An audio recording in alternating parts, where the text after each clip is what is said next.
मुझे अपना राज बता ही देना चाहिए। बस यही एक रास्ता है ताई की जान बचाने का।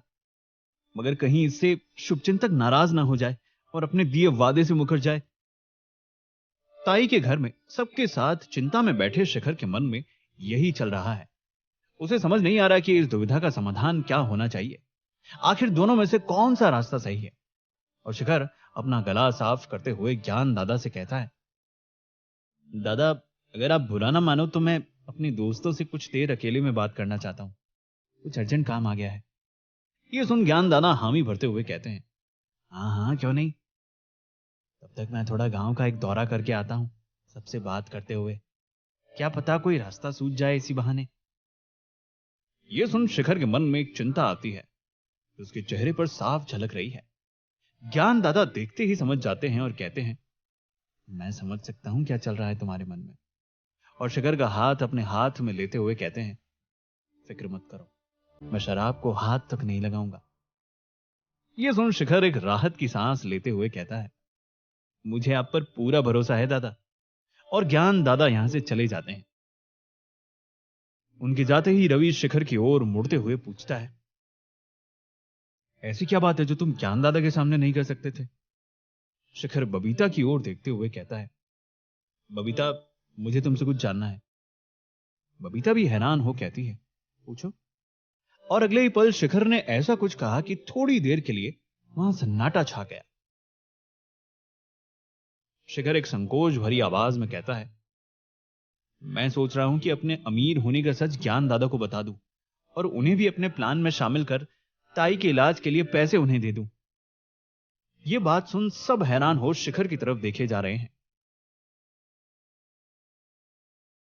शिखर अपनी बात जारी रखते हुए कहता है, मगर कहीं इसके बाद में शुभचिंतक को कोई दिक्कत तो नहीं होगी। बस यही पूछना है तुमसे। बबीता थोड़ी देर सोचने के बाद जवाब देती है, बता तो सकते हो उन्हें, पर शुभचिंतक ने कहा था गांव वालों को पता नहीं चलना चाहिए। रवि बबीता की बात पूरी होने से पहले ही कहता है, मगर हम ये बात सिर्फ ज्ञान दादा को बता रहे हैं तो शायद ये बात कभी शुभचिंतक तक पहुंचे भी ना कि ये राज हमने किसी को बताया है। यह सुन शिखर एक नजर बबीता की ओर देखता है और कुछ कहने ही वाला होता है कि बबीता शिखर का इशारा समझ कहती है, अब तक इतना भरोसा तो हो जाना चाहिए तुम्हें मुझ पर कि मैं ये बात शुभचिंतक को नहीं बताऊंगी। आखिर मुझे भी पता है कि हम ये सब सिर्फ सुलोचना ताई की जान बचाने को कर रहे हैं। रवि भी बबीता का समर्थन करते हुए कहता है, मैं बबीता को अच्छे से जानता हूं, वो ऐसा कभी नहीं करेगी। शिखर भी हामी भरते हुए कहता है, मुझे भी बबीता पर पूरा भरोसा है। शिखर ने इतना कहा ही है कि बबीता उसे बीच में ही काटते हुए कहती है, मगर ज्ञान दादा ने किसी को यह बात बता दी तो। रवि बबीता के सामने आते हुए कहता है, ज्ञान दादा किसी को नहीं बताएंगे, मुझे उन पर भी पूरा भरोसा है। बबीता रवि को तंज कसते हुए कहती है, बेवकूफ, ये बात तो मुझे भी पता है, मगर इस बात की क्या गारंटी है कि ज्ञान दादा ने गलती से फिर नशा कर लिया और नशे में इस बात को किसी और के सामने कह दिया तो फिर क्या होगा। सारा प्लान फेल। मुझे नहीं लगता हमें यह जोखिम उठाना चाहिए। रवि बबीता को समझाने की कोशिश करते हुए कहता है, मुझे पूरा भरोसा है ज्ञान दादा पर। अगर हम उन्हें यह सच अपनी दुविधा और अपनी परिस्थिति के साथ बताएं, वो कभी गलती से भी ऐसा कुछ नहीं करेंगे कि हमें किसी मुसीबत का सामना करना पड़े। शिखर किसी सोच में गुम है। उसका ध्यान रवि और बबीता की बातों पर नहीं है। बबीता रवि को आगे कुछ कहने ही वाली होती है कि उसकी नजर शिखर पर पड़ती है और शिखर को ऐसे देखकर शिखर से पूछती है, आखिर तुम किस सोच में गुम हो। शिखर सर खुजलाते हुए कहता है, मैं कुछ और ही सोच रहा हूं। तभी पीछे से आवाज आती है, मुझे पता है किस सोच में गुम हो। सब मुड़कर देखते हैं। यह आवाज शीना की है और शीना शिखर के सामने आकर कहती है, मैं भी तब से यही सोच रही हूं। सब हैरान हो शीना की ओर देख रहे हैं। शीना अपनी बात जारी रखते हुए कहती है, यही ना कि हमें ज्ञान दादा को सब सच बताने से पहले एक बार सुलोचना ताई की इस शर्त के पीछे का कारण समझना चाहिए। अगर हमने ऐसे ही पैसे दे दिए और ज्ञान दादा हमारी वजह से पहले जैसे बन गए तो। शिखर हामी भरते हुए कहता है, मुझे भी यही लगता है कि हमें सुलोचना ताई का साथ दे ज्ञान दादा को कॉन्ट्रैक्ट दिलाने पर फोकस करना चाहिए। यह बात सुनते ही बबीता कहती है, क्या तुम दोनों भूल गए हो कि किसी की जिंदगी दांव पर लगी है यहां, वो भी हमारी ताई की? शिखर बबीता को समझाते हुए कहता है, जरा ये भी तो सोचो कि हमारे पास मौका है ताई के साथ साथ ज्ञान दादा की भी मदद करने का। मैं ये वादा करता हूं कि पैसों की वजह से ताई को कभी कोई दिक्कत नहीं होगी। अगर कोई इमरजेंसी आ गई तो मैं खुद जाकर पैसे तुरंत जमा करवा दूंगा। मगर अभी हमारे पास मौका है, हमें ताई के साथ साथ दादा की भी मदद करनी चाहिए। जरा ये भी तो सोचो कि अगर हम इसमें कामयाब हो गए तो क्या होगा। शिखर के इस तर्क का वितर्क किसी के पास नहीं है और सब शिखर की बात मान जाते हैं। रवि सवाल करता है, मगर अब ज्ञान दादा को इस गांव में कॉन्ट्रैक्ट दिलाएं तो दिलाएं कैसे? सब इसी सोच में डूबे होते हैं कि ज्ञान दादा वापस आते हैं और आते ही कहते हैं, आज शाम को मैं घर पे नहीं हूं, मुझे कीर्तन करने बगल के गांव में जाना है, आते हुए अगली सुबह हो जाएगी। शिखर पलटकर पूछता है, अचानक से क्यों? ज्ञान दादा धीमी सी आवाज में जवाब देते हैं, वो शराब का नशा छोड़ने की कोशिश कर रहा हूं ना, मन भटकाने के लिए कुछ तो चाहिए। रात में कीर्तन में ध्यान लगाऊंगा और साथ ही भगवान से सुलोचना के लिए प्रार्थना भी कर लूंगा। मगर इसके लिए दूसरे गांव जाने की क्या जरूरत है? शिखर सवाल करता है। ज्ञान दादा एक निराशा भरी आवाज में जवाब देते हैं, क्या करें, हमारे गांव में कोई उतना बड़ा मंदिर ही नहीं है, बस जगराते के लिए कभी कभी टेंट लगवा लेते हैं गांव वाले मिलकर। ये सब छोड़ो और ये बताओ, किसी को कुछ सूझा आगे क्या करना है? सबके चेहरे पर उलझन साफ नजर आ रही है, किसी को समझ नहीं आ रहा कि क्या कहे। शिखर चुप्पी तोड़ते हुए कहता है, हम सब यही सोच रहे हैं कि अगर कोई हमें इतना बड़ा कॉन्ट्रैक्ट अभी नहीं देगा तो हमें ऐसा कुछ करना चाहिए जिससे लोग खुद हमारे पास चलकर आए अपने पैसों के साथ। ये बात सुनते ही सब चौंक जाते हैं, किसी को समझ नहीं आ रहा कि शिखर आखिर कहना क्या चाहता है। और ज्ञान दादा कहते हैं, जरा खुलकर बताओ, आखिर चल क्या रहा है तुम्हारे मन में? शिखर पूरी बात बताते हुए कहता है, क्यों ना हम सारे गांव वालों को इकट्ठा कर उनसे गांव में मंदिर बनाने का कॉन्ट्रैक्ट ले लें। यह ख्याल तो सबको पसंद आता है, मगर साथ ही सबके मन में एक सवाल भी उठता है।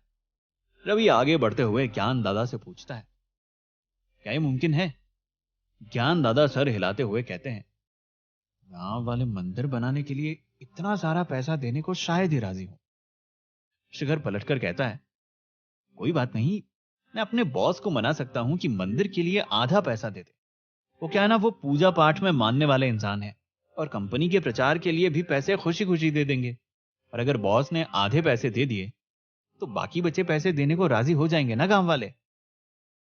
ज्ञान दादा हामी भरते हुए कहते हैं, हाँ, अगर कोई इतना पैसा लगा रहा है तो गांव वाले उसका साथ देने को मान सकते हैं और इस शुभ काम के लिए कोई आपत्ति भी नहीं उठाएगा। ये सुन शिखर कहता है, तो हमें अब बस गांव वालों को मंदिर बनाने के लिए मनाना है। ताई के इलाज के पैसे उससे आराम से आ जाएंगे, साथ ही गांव वालों का भी भला हो जाएगा।